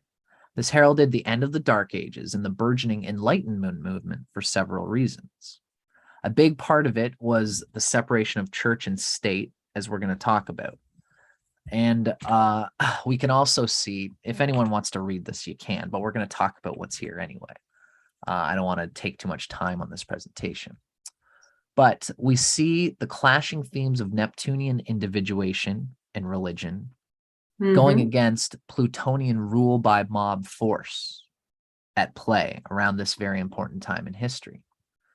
Neptunian freedom of the spiritual liberty within the individual wrought havoc on the stranglehold of Plutonian power due to the Enlightenment era contributions of science, physics, modern industry, and sociological movements for the people. This is what was happening around this time. Now, in the 1400s, not too much was building up just yet, but something was brewing. And I haven't done the research, but you could probably find important figures from around the 1400s that were drumming things up. I think that would be interesting to look up later on, to see which people were born around that time as well. Right. And I encourage any astrologers who are watching this to feel free to continue our research here, right? So this is 1430. Neptune is in the second sign from Pluto. In 1453, Neptune exactly sextiles Pluto because Neptune is coming into Leo. And Pluto, this should probably be one step ahead here. It's probably close to 1467. I've got to get my dates exactly right, but it's around here that Pluto moved closer to the sun than Neptune, which means Pluto and Neptune appeared to be going at the same pace. And in fact, Pluto appeared to be going faster. This is 1400, 1454. Now, we see that in 1467, this is almost like what happened in the 1960s psychedelic revolution. Yeah. Kind of similar, because Pluto was in Virgo, Neptune was in Scorpio. And it's amazing that what this builds up to. This is why I've been excited to show this to people. In 1479, they moved up one sign. And then by 1493, Pluto was in Scorpio, Neptune was in Capricorn, and Columbus entered the New World. Wow. So Columbus was born probably around the late 60s when the beginning of this thing was starting, right? And then in 1493, Columbus enters the New World. Then in It almost has 1507, to do with like new discovery, right? So part of right, it, like I'm understanding, like he discovered something. So psychedelics were discovered. So could it be right. like they were new? It's almost like it was meant to happen to be discovered with these I think so. aspects. It Yes. enlightened something. And that seems to be the case with what's happening here. And what I would like to point out is that there's a key theme that happens here. The key Mhm. theme is that the New World of America represents America leaving the womb of Britain. And what this stands for, because America has become the standard symbol of the individualized person Yeah. in today's time. America, Los Angeles, Las Vegas. It's the free individual who gets to go and live in the Western world or whatever. The new You know, world. Yeah. yeah, at least, America isn't quite that like it was in the 60s and 70s and the 80s and even the 90s. America is going through its Pluto return right now, and it is not quite the king of the world that it once was, which I personally think is a little bit more of the leveling that ought to be happening. Not that we should celebrate anybody coming down from a place of goodness, but there's a leveling that's happening, which I think has its equilateral view, if I can put Yeah. it that way. But we can say that America was the top dog in the world for a long time. And them being this coming out of Britain's stranglehold it represents what was happening at this time, which is that power was being taken away from the Vatican and being taken away Mhm. from kingship and going into the hands of individual nations. I would Yeah. personally say that it's in the 1700s that America became its own nation and it was getting out of kingship. Yeah. But that was, I digress. Right now, what we're talking about is 1493, Columbus enters the New World. 1507, they change signs again. And then by 1521, Pluto was in Capricorn and Neptune was in Pisces. That's kind of closer to what's going on like this year exactly. Now, this was an important time. We're going to mention that Martin Luther did something. He proposed something that challenged the Catholic dogma of the Catholic Church. Martin Luther was this character in England and Germany who made big things happen with the motions that he made here. Now, again, it was at this time that Neptune was really catching up to the sextile of where it originally was. Now in Yeah. 1535, the dates are a little bit skewed here in terms of it's not exactly the same timeline, because basically for us, Pluto and Neptune are coming into the masculine signs, Aquarius and Aries, and Yeah. Neptune is already going faster than Pluto. Mm. Now in 1535, Pluto and Neptune just got into Aquarius and Aries, but Neptune hadn't quite caught up yet. It wasn't until they were midway into Aquarius and Aries that Neptune started bursting through the gate past the sextile. And it happens to be the case. Neptune came exactly sextile Pluto in 1540. And let me remind the universe, this time in history happened that Copernicus released his theory that the Earth revolves around the sun in 1543. Wow. So this time of Copernicus releasing his theory that the Earth revolves around the sun, this happened when Neptune exactly sextiled Pluto, and this is very recently reoccurring in our time around 2026 when Pluto and Neptune come into the sextile. So Neptune finally bursting past this sextile is something that's significant. And as well, part of the reason we're gonna see that in 1543, at the time Copernicus released his theory that the Earth revolves around the sun, there was a node eclipse on Pluto in Aquarius. Because that's It's the third almost part. like they're releasing every time a little bit more information.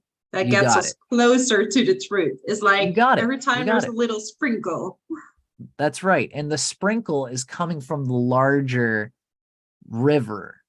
You know, it's like there's a river on top of us, and that river is Pluto and Neptune's movement. But it's like the eclipses put a little nail in the bottom of the pipe, and then it leaks down. And that's what the eclipses are. That's the image that's coming to my head. I hope that is clarifying. Yeah, it is. Good. Thank you, Michelle. So that'll be our third trend that we talk about here is the eclipses. And so we can see that the time that Copernicus released his theory that the Earth revolves around the sun, it resonates with 2026 and maybe even a bit later, you know, because Pluto and Neptune are not exactly at the start of these signs when he discovered that the Earth revolves around the sun, but it is in this time when Neptune came exactly sextile Pluto, and that is happening in 2026. So I don't want to bridge too much stuff here, right? So we note Pluto goes through this with Neptune every 250 years. That's when Pluto comes closer to the sun than Neptune is. That's just part of Pluto's natural orbit. This is what we called trend number 2. Mm-hmm. This also occurred during the American Revolution, but trend number 1, when Neptune laps Pluto, that was not occurring. So that's why both were happening during the Renaissance era. And that's why the Renaissance era is so significant. And that is also why today's time is so significant, because all of these trends are happening all at once in today's time, as we've already seen. Now, we're trend going number into a lot of things at the same time are going you to got happen. it. Yeah. You got it. And that's what we're talking about with this presentation. Yeah. Now, trend number 3 is like the nail poking into the pipe that makes it burst through with the potentials of the outer planets. It bursts it into material reality. And in particular, what I've noted is that when the North and South Node eclipse occurs upon Pluto, while Pluto is in Capricorn or Aquarius, these signs are ruled by the gatekeeper of material world affairs, Saturn.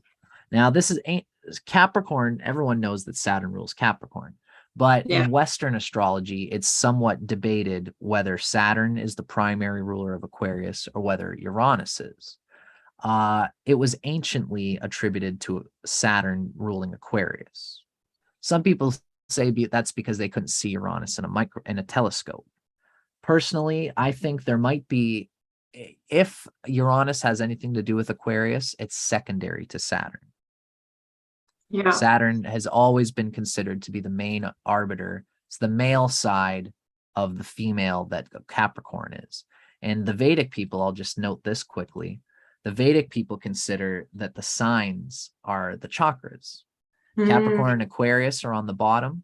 Sagittarius and Pisces are the second chakra. Aries and Scorpio are the third. Taurus and Libra, ruled by Venus, is the heart chakra. Gemini and Virgo, ruled by Mercury, is the throat chakra. And then the moon and sun rule Cancer and Leo and the Ajna chakra. So Saturn is a part of the chakra schema. And how the Vedic people describe it is that Uranus, Neptune, and Pluto are tertiary chakras. So it could also be like maybe relating the signs to your body, that you could, I don't know if you do that, but would you relate that to certain diseases as well? Like to certain, like if you look at a birth chart, for example, like health problems, are they related to these specific chakras that are related to planets and signs? I would say so. Yep. Like you can imagine, for example, somebody, you know, they say that the Venus relates to the kidneys, and Libra at some level, I think, relates to the kidneys. Now, if you can imagine something like, let's say Venus is in the sign of Virgo and it's conjunct Pluto or Neptune, and it's also conjunct Saturn. So Saturn is hurting that Venus. It's debilitated in Virgo, so it doesn't have much help. And Pluto is there and it's amplifying everything. that might mean that that person has to do something that ruins their kidneys, and they're going to get adrenaline failure because they can't rest, which is Yeah. part of Venus and Saturn's whole thing. They can't rest, and they can't feel like they're nurturing themselves with the love of another person. So they burn themselves out with adrenaline by working too hard. That's how the organs are correlated to the planets and the signs in this sort of way. That's super interesting. There's a lot there. Medical astrology is a whole world. I haven't gotten into it as much as I'd like to, but it's something I'm interested in. Yeah. So, talking about the planets, because I think we have now talked for like 1.5 hours. So maybe we can skip to like kind of the future planets, because I'm sure people are watching that want to see a little bit what's going to happen with these placements that you're talking about For in sure. the future. That sounds great to me, Michelle. So, I'll give this a little short thrift here, because you're right, we are burning our time here.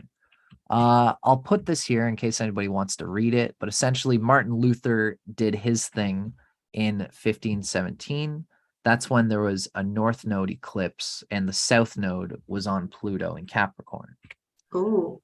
The sacking of Rome happened while Pluto, this was 10 years later, because the nodes basically around every 9 to 10 years, they will switch their signs. So there was a North Node eclipse on Pluto in Capricorn in 1527, and this led to the sacking of Rome. And the Protestant movement started undercutting the rule of the Catholic Church because Martin Luther started that. Now, this happened in another sort of few years later. There was a South Node eclipse on Pluto in Aquarius. Pluto got to Aquarius by 1534. And what happened is King Henry VIII, he wanted to have a male heir, and his wife couldn't give it to him. But his wife was married through the church. Now, King Henry VIII said, I don't like this wife anymore, so I'm going to throw her away, because he was kind of a pig like that. And that's just history, And he wanted to get a second wife, and the church wouldn't allow it. The church said this is not right in the eyes of God. So Henry VIII said, okay, fuck you, and fuck God, and fuck your whole horse that you rode in on. Now King Henry VIII is the new divine right and the new instigator of God's will. And this is when in England, Protestantism took over Catholicism, where the kingship and government monarchy simply replaced the church. And that's not necessarily a good thing, but it was an important step to get us away from the feeling that the church was the big daddy who told everybody what to do. Because the church at the time, the bishops were going and like raping kids, and then they could go and buy their forgiveness to God because they had the money, and that money went to poor people. And people say these bishops are sinning, but they have a hard life. They don't get to marry a woman, so they can go and rape these children and then buy God's forgiveness. And Martin Luther was the one who had a problem with that. Martin Luther said that that's ridiculous, and that's the reason why all this started happening. Now, King Henry VIII heard about what Martin Luther did and said, you know what? I'm going to just say that I'm the new king, and that I don't need the church to tell me what to do. Now England is its own power state above the church. And so this happened in 1534, and this was the year that King Henry instigated this is 1534. He declared that the king was the only supreme head on earth of the Church of England. And this happened when the North Node was in Leo and the South Node was on Pluto in Aquarius. Now, fast forward almost 10 years later, 9 years later, we see once again the North Node now is in Aquarius. The North Node is in Aquarius, and Pluto is in Aquarius, and the eclipse happened in the sign of Aquarius. And this is the year, 1543, this is the year that Copernicus releases his groundbreaking theory of heliocentrism, that the Earth revolves around the sun. This caused repercussions to religion that were unheard of until this point. So we've got the Great American Revolution in here too, but I'm going to skip that. But it is relevant to note that the Declaration of Independence happened right around the time that there was an eclipse of the South Node in Capricorn, and Pluto was there. This is 1777. Then there was a big war that started in America where half the people wanted to stay with Britain and the other half wanted to just become an individual state. And this got finally cleared up in around 1785, when there was a treaty, what was called the Treaty of Paris. And when this happened in 1785, the North Node eclipse occurred in Aquarius. So the North Node was with Pluto in Aquarius in 1785. So it's amazing when you think about it. You know, the recent situation that happened in today's time around 2019, this happened. This is the same thing that happened when the American Revolution started. Then a few years later, the war ended and America, Paris and France and everybody agreed that America was burst from the womb of England and it could be its own independent state. This happened when Pluto was in Aquarius and the North Node was on Pluto in Aquarius, just like what's going to happen in the coming years. Now, again, we go through this whole thing. What's going to happen is that when Pluto is in Aquarius and Neptune is in Aries, this is going to happen in 2027 when the North Node is going to be on Pluto in Aquarius again. That's why I'm pointing to this time as being very relevant. So I'm going to backpedal a little bit here because we're just going to show the rest of what our thing is all about. So we've already shown this slide. We see in 1800s, Pluto and Neptune come together. They get locked into a sextile, and then they finally get out of the sextile in 2026. Now, I just wanted to show what Uranus is doing here, because Uranus obviously moves much faster. 1851, Uranus was conjunct Pluto. Then in 1885, Uranus was trine Pluto. 1903, Uranus was opposite. 1922, Uranus was in the balsamic trine, the ninth house from Pluto. By 1965, Uranus conjuncted Pluto again. It's part of the reason the 60s were so crazy. So 1993, this is our generation, Michelle. I believe that you probably have Uranus and Neptune in Capricorn. Am I correct on that? Yeah, I'm from 90, so I have that's what I thought. I'm 1991. So Uranus and Saturn, they're all in Capricorn. Right. Yes. Correct. So this is our generation, and this is when Uranus and Neptune were conjunct. And then in 2012, Uranus was square Pluto, which was an interesting time as well. And then finally now, by 2023, these three are kind of they're getting to be in their tight angles where Pluto and Uranus are trine in Earth signs, and Neptune is sextile to the both of them in Pisces. And this is kind of a kite that's going on. There's just no planet here in Virgo. But every time a planet through 2023, all the way until these planets get into the masculine signs, anything that's happening at the end of Virgo in the natal chart, as well as by transit, is going to be activated. You know, I've got Venus right at the end of Virgo. So this is probably why I'm getting lifted by a lot of this crazy energy happening here as well. But, you know, when the sun, for example, goes through the end of whatever that would be, the end of September, I think. Right? Like around the 18th or something. Yeah, right. That would be like at the last few degrees. You got it. Around that time, the things related to the sun will go through significant changes at the collective level. So anything transiting that point is going to go through some shit from 2023 till about 2025. Then in 2025, the kite is happening at the beginning of Libra. And anything at the beginning of Libra is going to be experiencing it because of the formation of these three as the base of a kite, right? Now it's significant enough to talk, like we could do a whole video just talking about the fact that Pluto and Neptune and Gemini are and Uranus rather are going to be in these masculine signs.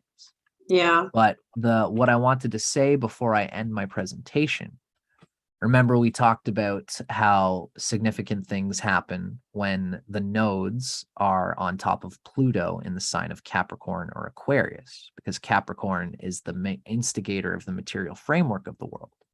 I would like to point out in a sidereal winking sort of way that some significant things did happen in 2019 and 2020 when the South Node eclipse occurred on Pluto, when Pluto was in Capricorn. This has set the tone for our decade. Now, it is true that Jupiter and Saturn were conjunct in Capricorn at that time. And this Saturn was in its own sign. So Saturn had a lot of help, ironically, at the start of this decade. It's hard to see it, but it does show that some important things were happening through everything that begun with this decade. Now, June 2021, the axis was on Sagittarius and Gemini. This year of 2022, we know that the North Node was conjunct Uranus and Taurus. That's why people have been talking about resources. And there's a lot of things going on since it's Taurus, the North Node is in Taurus with Uranus there. Lots of people are talking about gender. Lots of people are talking about changing gender and these are important things that have to be talked about. I've gone through a lot of my own non-binary dialogues with myself, and it's really been unfolding and ramping up around this time. Do you think this has to do with the Uranus and the North Node, that is also bringing up these questions of maybe stabilizing the revolutionary or stabilizing I think so. Uranus teens in a way, to make it normal, to make it a part of Taurus sometimes I see as Mother Earth, yes, and Mother Earth relating to the body, to the biological aspect of gender, and what that means to the spiritual aspect of gender, which we can kind of see Uranus and Taurus signifying. So it's an interesting conversation going on there. This just gives us a bit more grist for the mill in considering what it means when a North Node and an eclipse happens in a North Node or the South Node while it is touching an outer planet. Now, we can see in 2023, Pluto just enters Aquarius around that time, 2023, but it's dancing on the cusp. We have the North Node in Aries in 2023 and in 2024. Now, in 2025 and 2026, the North Node is going to be in Pisces while Neptune is there. There are very interesting significations happening there. Massive. What exactly is going to happen there? It's going to have something to do with spirituality, and it's going to be interesting to say the least. Well, I can tell you for my own story that when I had my sort of spiritual awakening, when I was on a spiritual retreat, I looked it up, and my North Node was at the time conjunct Neptune in Virgo, and my Sun is in Virgo, my Mercury is in Virgo.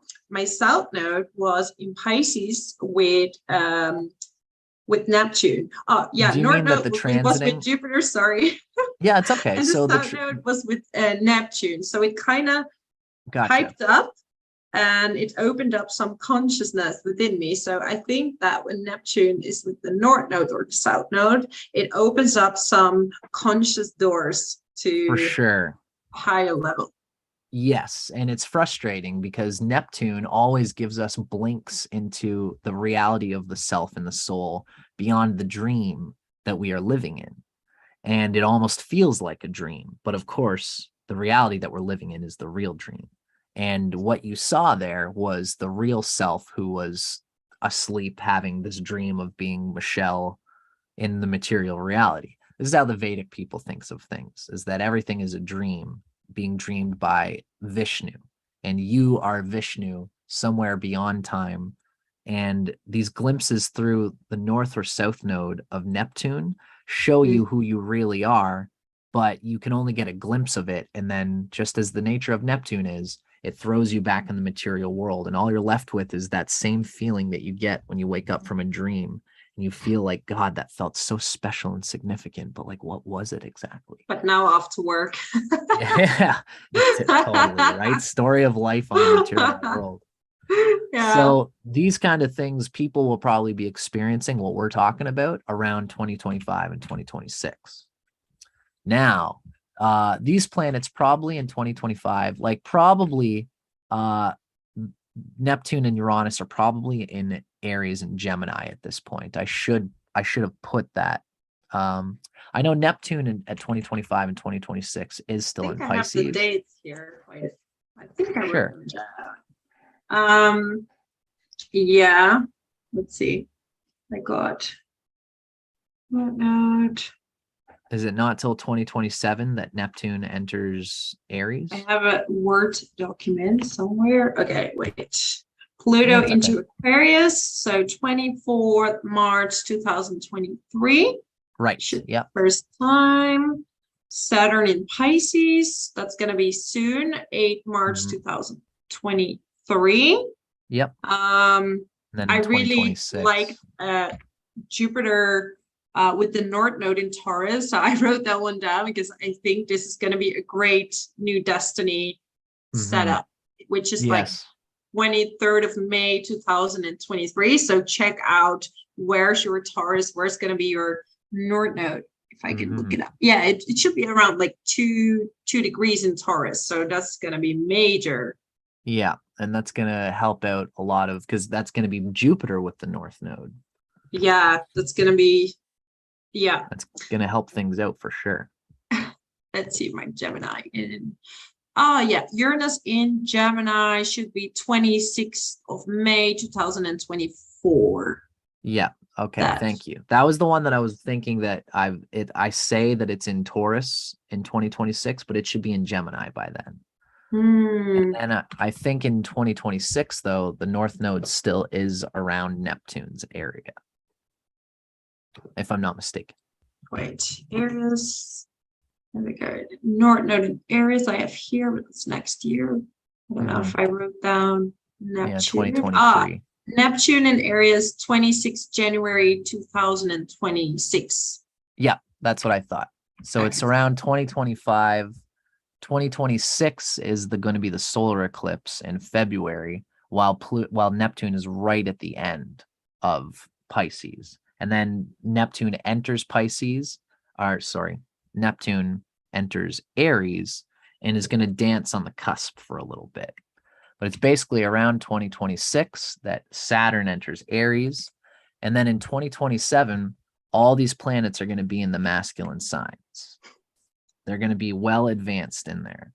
And it's at 2027 that the North Node is going to enter into Aquarius, and there's going to be an eclipse in Aquarius while Pluto is in the sign of Aquarius. And this is just like all those other times in history, like when Martin Luther fired up his thing, when the sacking of Rome happened, and when Henry VIII decided to break from the church. Really, Henry VIII was the start of Pluto and Aquarius at that time. So it was when there's a reflection here, except when Henry VIII split the church and the state in 1535, the South Node was on Aquarius. Now, what's happening in February of 2027 and 2028 is that the North Node is going to be on Aquarius first. Wow. And this resonates with Copernicus discovering the Earth revolved around the sun and putting that out into the world. Yeah. Now, the last thing I want to say about this time is that when you looked into the other times, like, for example, during the American Revolution, when the American Revolution ended and America became a sovereign nation, Saturn was in the sign of Capricorn. That's a good place for Saturn. Here in February of 2027 and 2028, the North Node is going to be on Pluto and Aquarius, and Saturn is the dispositor, which means that however Saturn is doing is going to tell us the energy and strength that we have to hold the transformational energy of Pluto.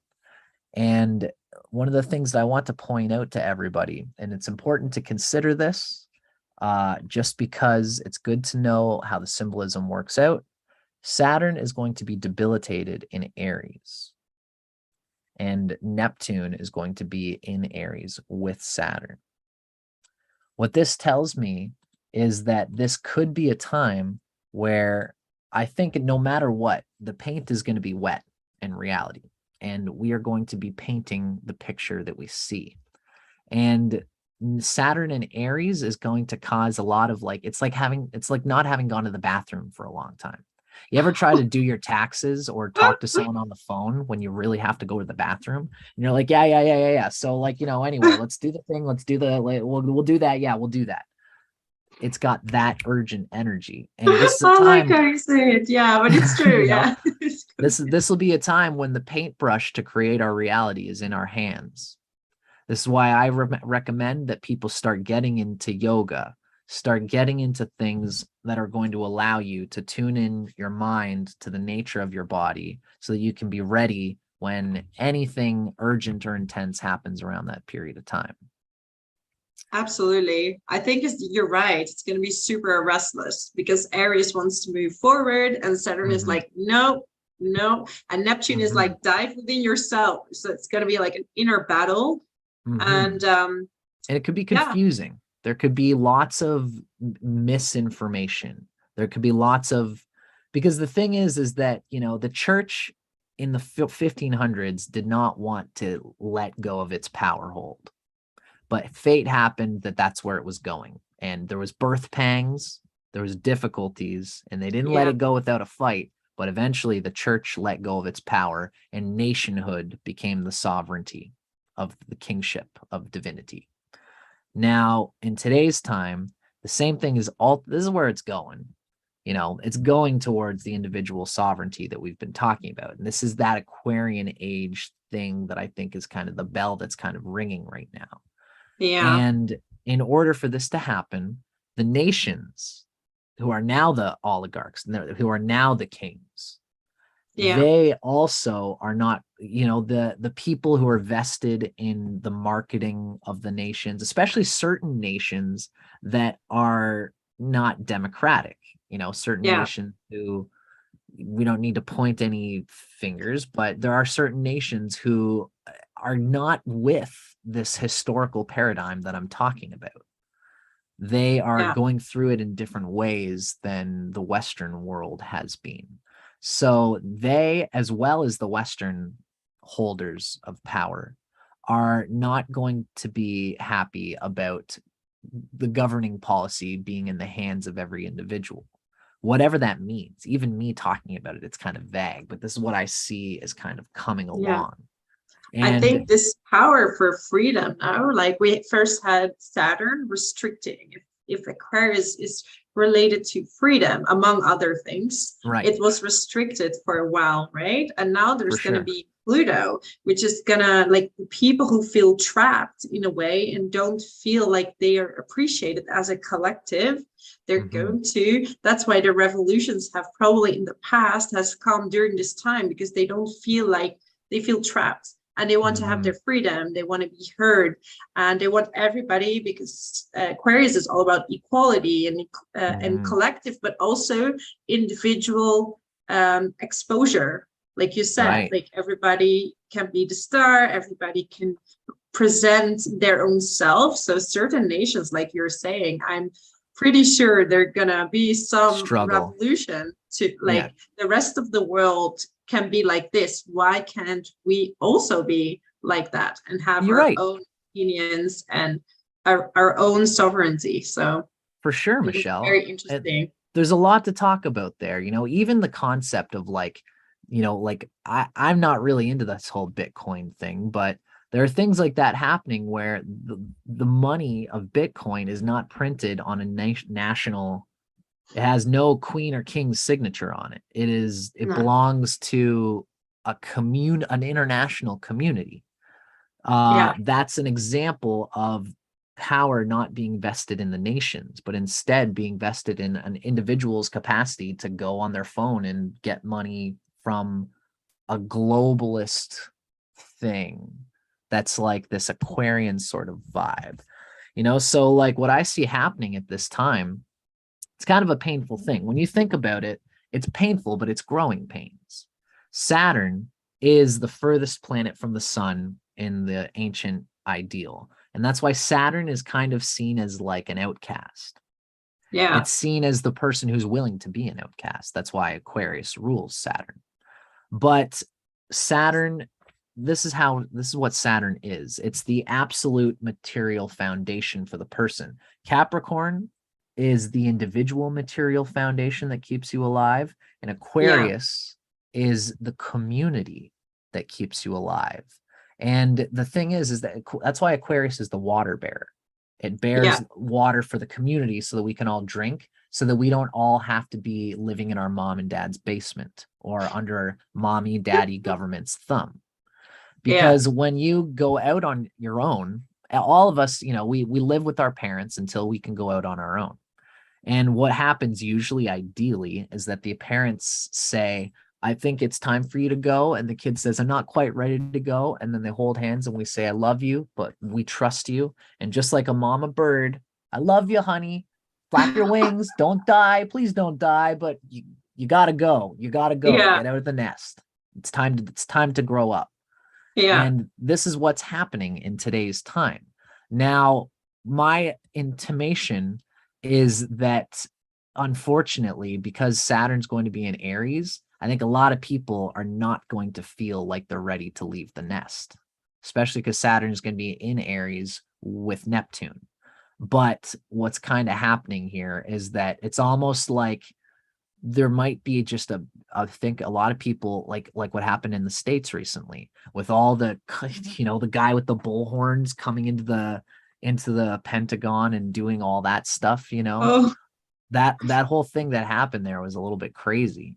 Things like that is an example of the people saying, fuck you, mom and dad government. We want this sovereignty, but they didn't even know what it meant. They were just barbarians ransacking the government office, which was just a silly thing. But that energy that happened there is radiating from what we're talking about, which is the sovereign individual leaving mom and dad's house.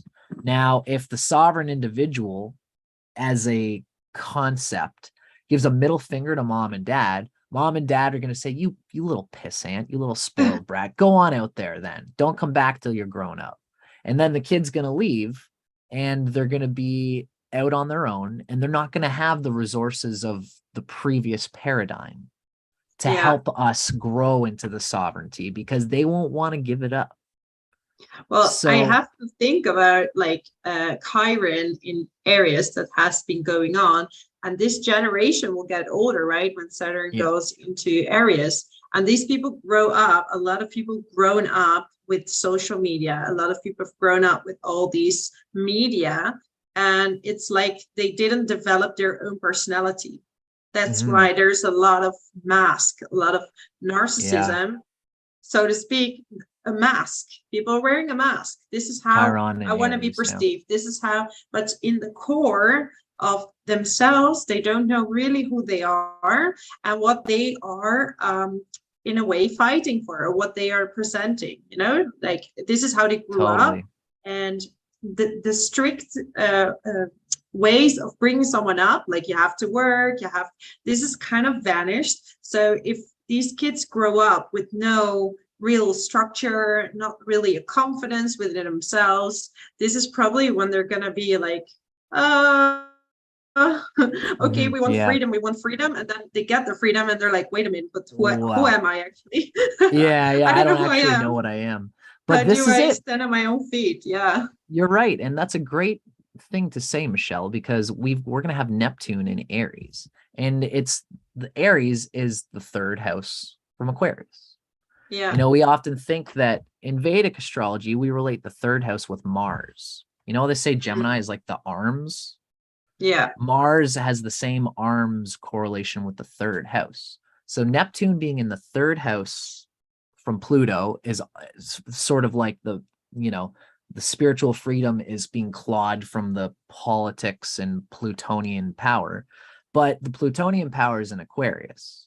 Yeah. Aries is always the third house from Aquarius in terms of sign consciousness, which Yeah. means that Aries, the individuality of Aries, is an extension of the freedom of Aquarius. The collective needs to use the individual for its arms.